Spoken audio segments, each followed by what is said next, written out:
Hi guys, welcome back to my channel.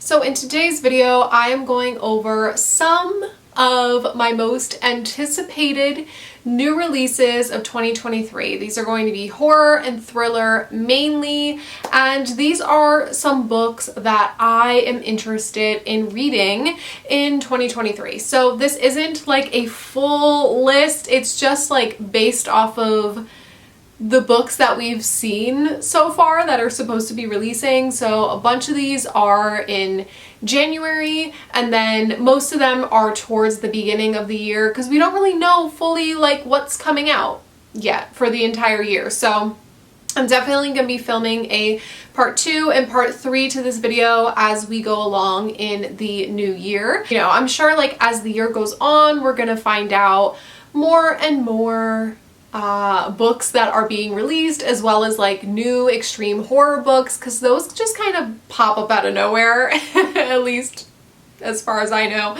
So we'll see where the year takes us. But first, I'm going to start in the order that they are being released. So I'm going to start with January 10th. So there are a couple on my list. There are 4 books coming out January 10th that piqued my interest.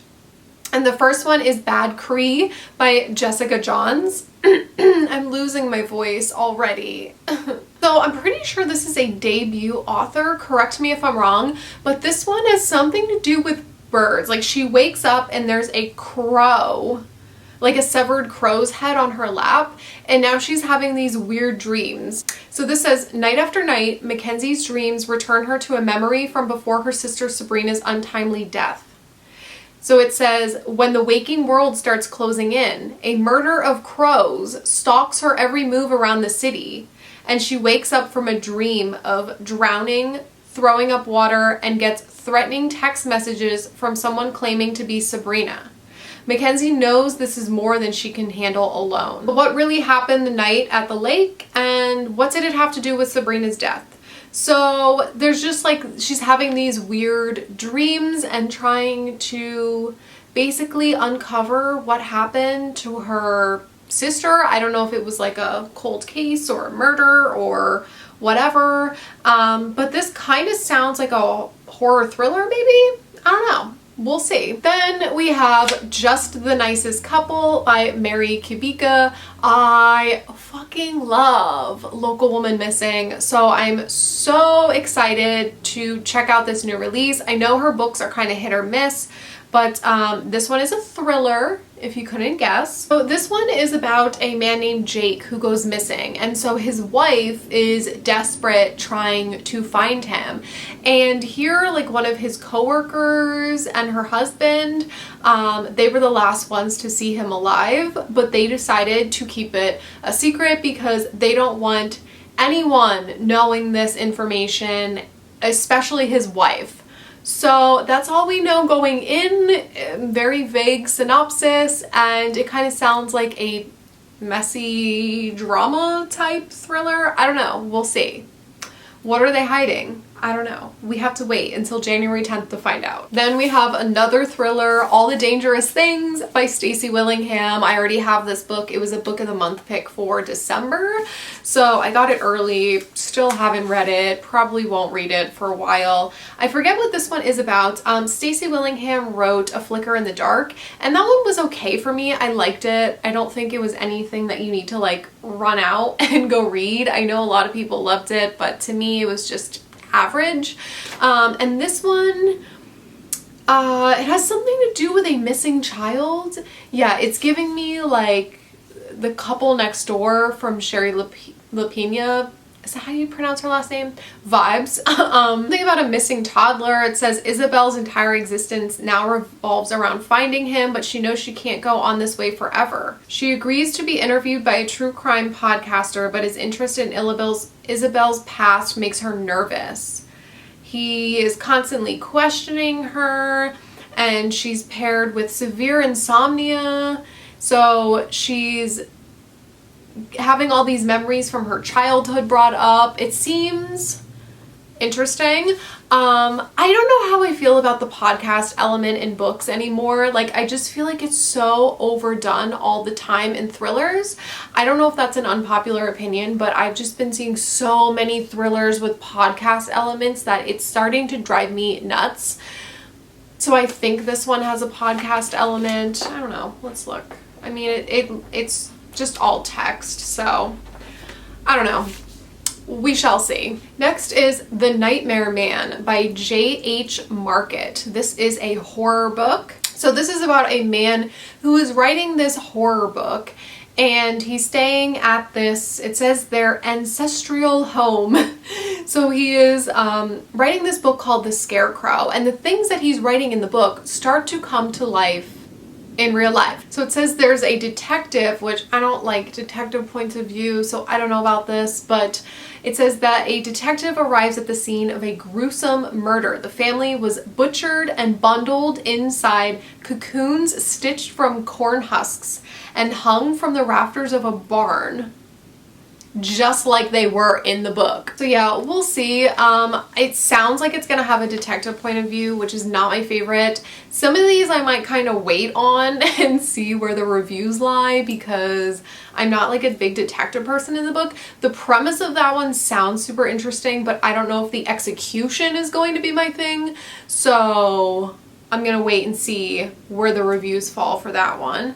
And then moving on to January 17th, we have my man, Grady Hendrix, How to Sell a Haunted House. I actually pre-ordered 2 copies of this book. One is like the US version. One is the UK version that's signed and has blue edges to the pages. Listen, I'm obsessed. I'm obsessed with the man. Okay, so I will be vlogging this. It will have its own dedicated vlog. I fucking love every single Grady Hendrix book. I don't care. I don't care, okay? I will take it to my grave. I am a Grady Hendrix fangirl. So this one is this new release that I've been waiting for like the past, I don't know, year and a half. I don't know. So I'm just gonna read the synopsis for this one. So it says, when Louise finds out her parents have died, she dreads going home. She doesn't want to leave her daughter with her ex and fly to Charleston. She doesn't want to deal with her family home, stuffed to the rafters with remnants of her father's academic career and her mother's lifelong obsession with puppets and dolls. She doesn't want to learn how to live without the two people who know and loved her best in the world. Most of all, she doesn't want to deal with her brother Mark, who never left their hometown, gets fired from one job after another, and resents her success.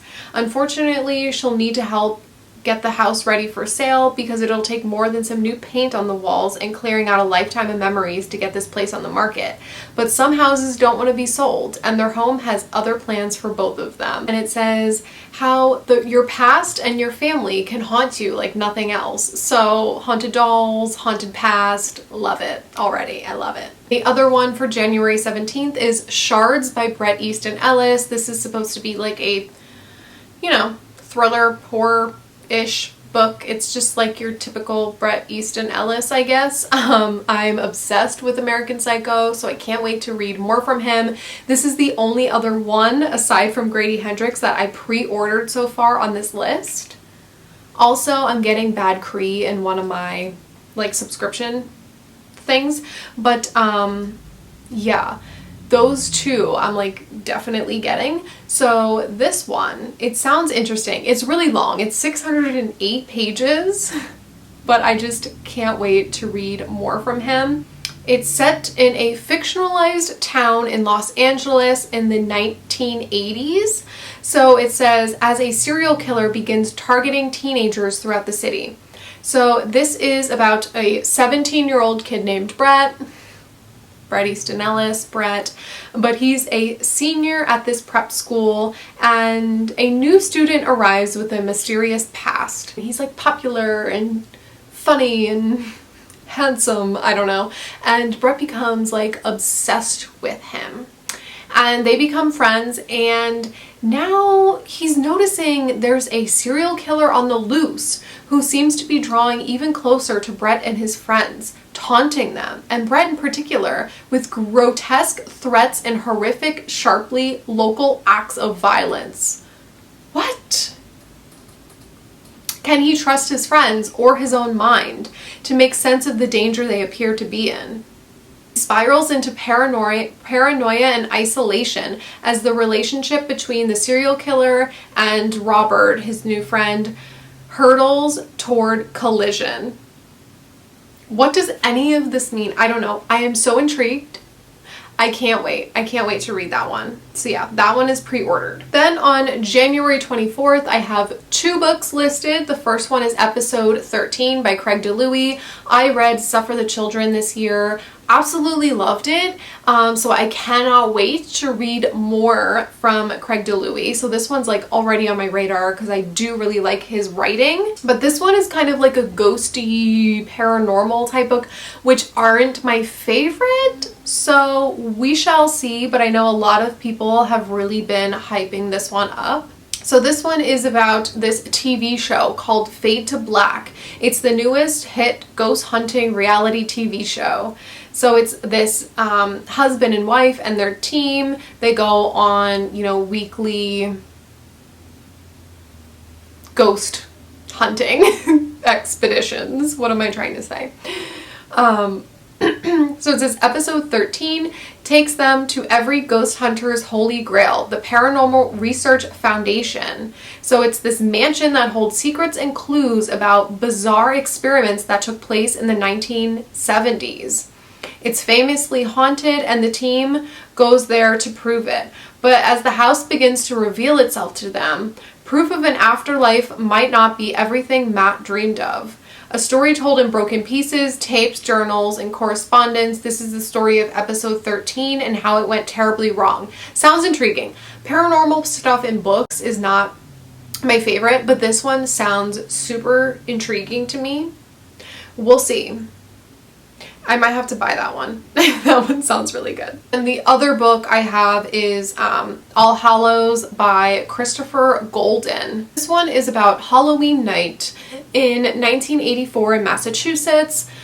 2 families are unraveling. Up and down the street, secrets are being revealed, and all the while, mixed in with trick-or-treaters of all ages, 4 children who do not belong are walking door to door, merging with the kids of Perimeter Road.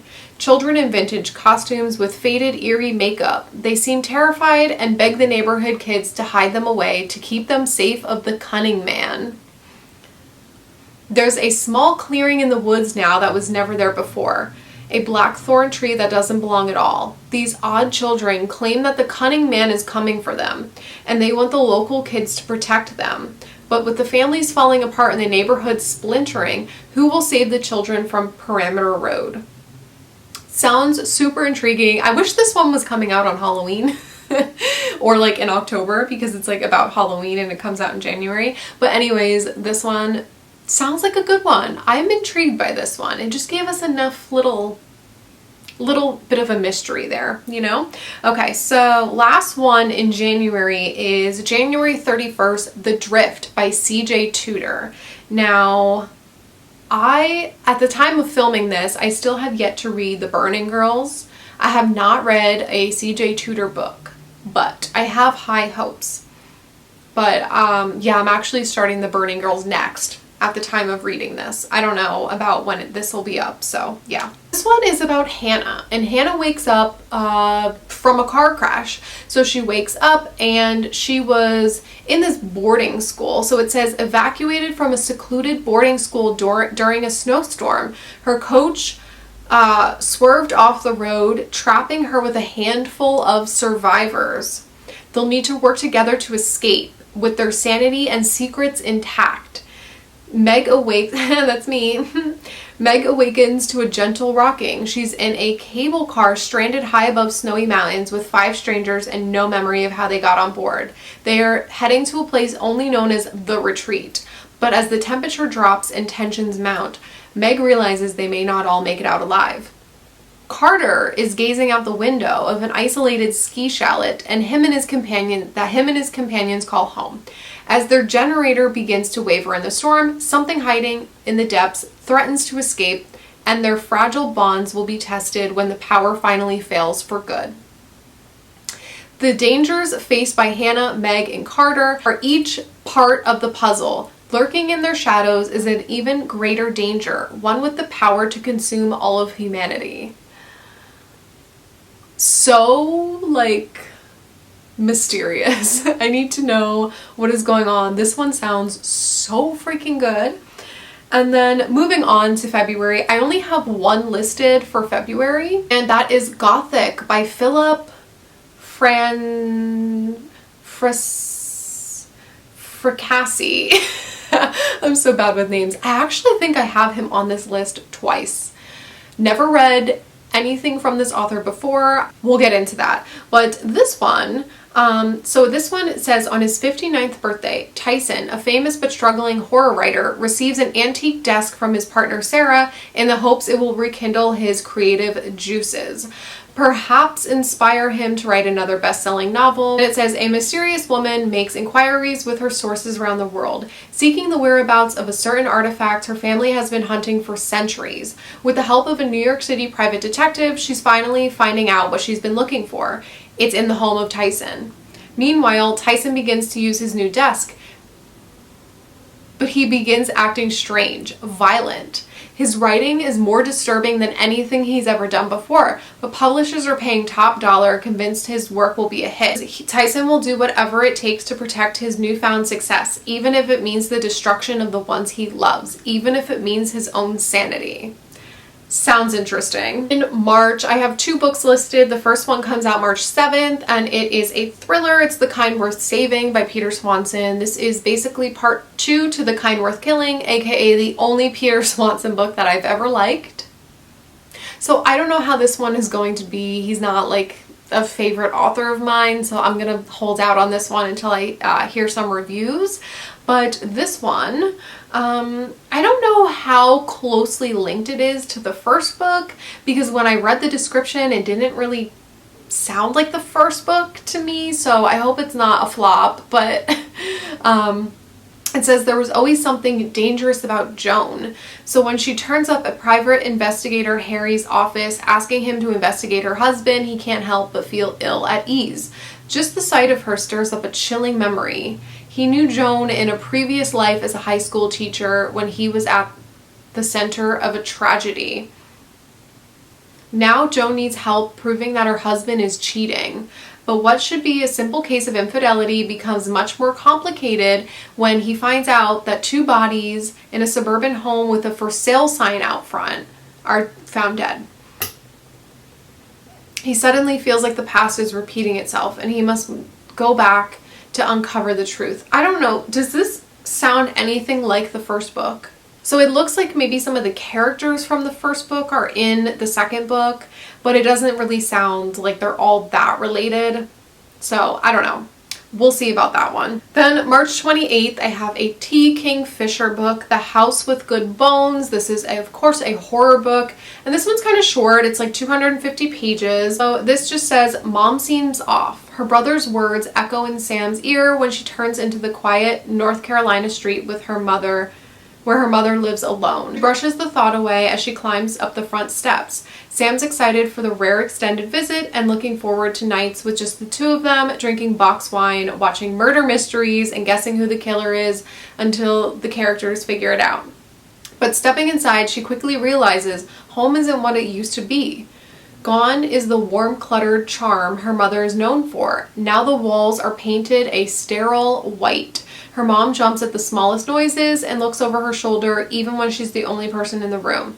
And when Sam steps out to clear her head, she finds a jar of teeth hidden beneath the magazine-worthy rose bushes, and vultures are circling the garden from above. To find out what her mom's so frightened in her own home, Sam will go digging for the truth, but some secrets are better left buried.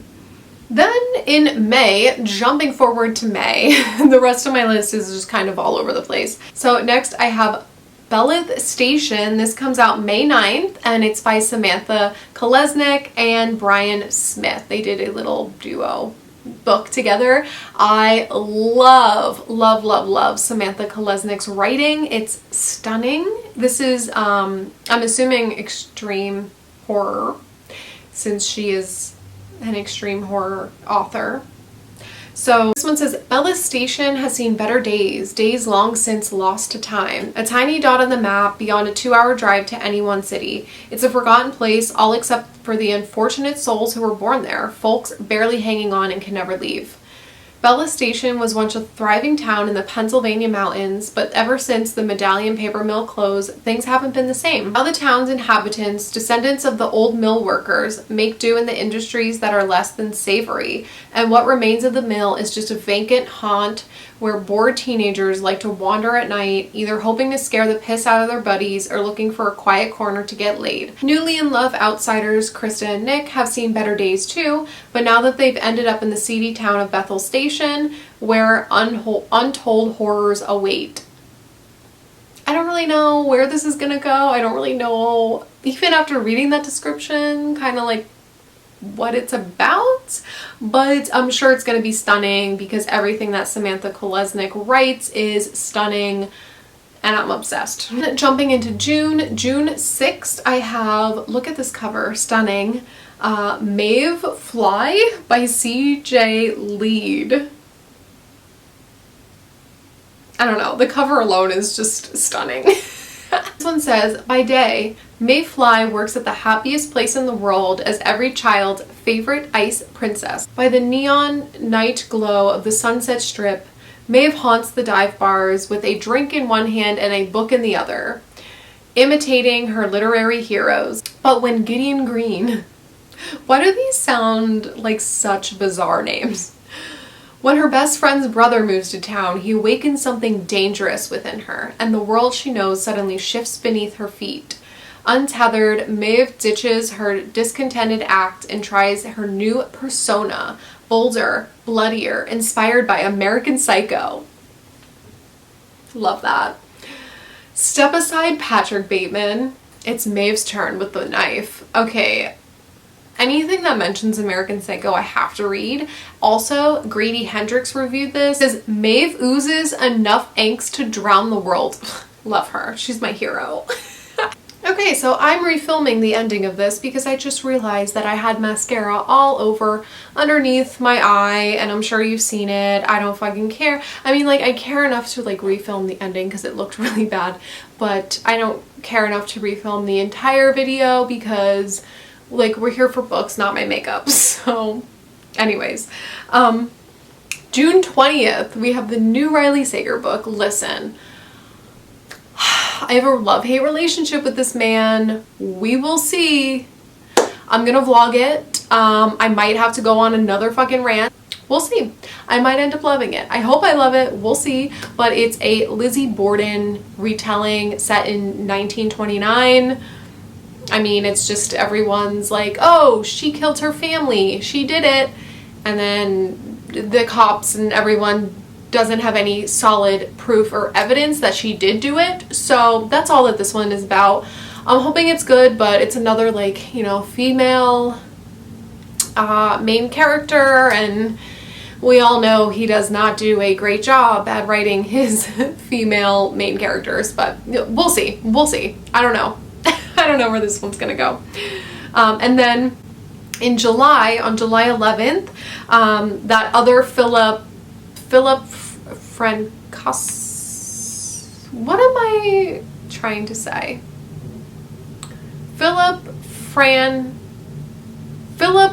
Fracassi, there we go. I think that's how you say it.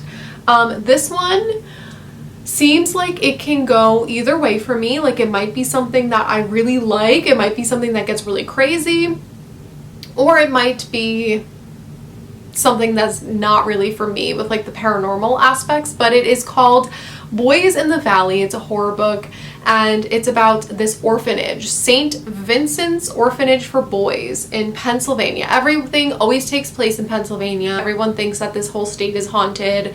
I don't think it is.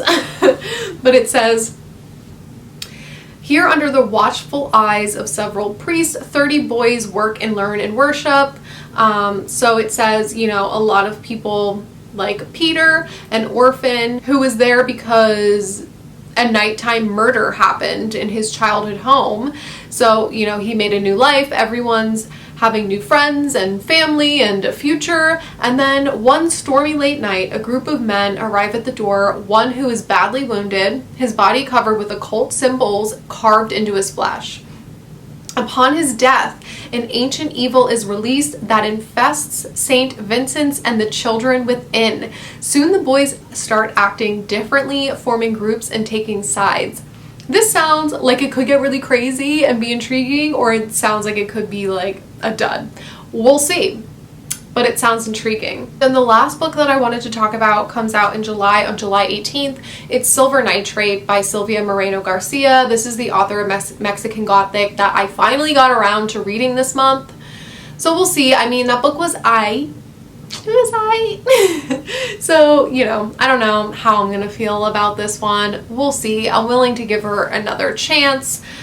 This one kind of sounds, I don't know. This is another one where like I'm gonna have to wait for the reviews and see, but it's about this woman who is she's in the film industry in the 90s in Mexico City. So she has this best friend named Tristan. He's this soap opera star. Listen, I've been talking way too long. And she's been secretly in love with him since childhood. But then Tristan discovers his new neighbor is a cult horror director, and he has tales of Nazi occultists imbuing magic into highly volatile silver nitrate stuff. Sounds like sheer fantasy. Did that sentence even make sense to you? What the fuck does that sentence even mean? It sounds like there were just too many words thrown into that sentence and it doesn't make sense. But it says the magic film was never finished, which is why this cult horror director apparently claims that his career just vanished overnight and that he's cursed. So now the director wants the two of them to help him shoot the missing scene and lift the curse. But now our main character, she notices that there's a dark presence following her, and Tristan begins seeing the ghost of his ex-girlfriend. We'll see. That one sounds like it might be a little too out there for me. We'll see. I'm really looking forward to seeing all the extreme horror that comes out in 2023. That's what I'm like real excited for. But you know, we'll see. That's kind of something that I just find on a whim. So we will see. And yeah, let me know if any of these sound interesting to you, what you plan on reading in 2023, and I will see you in my next video. Bye.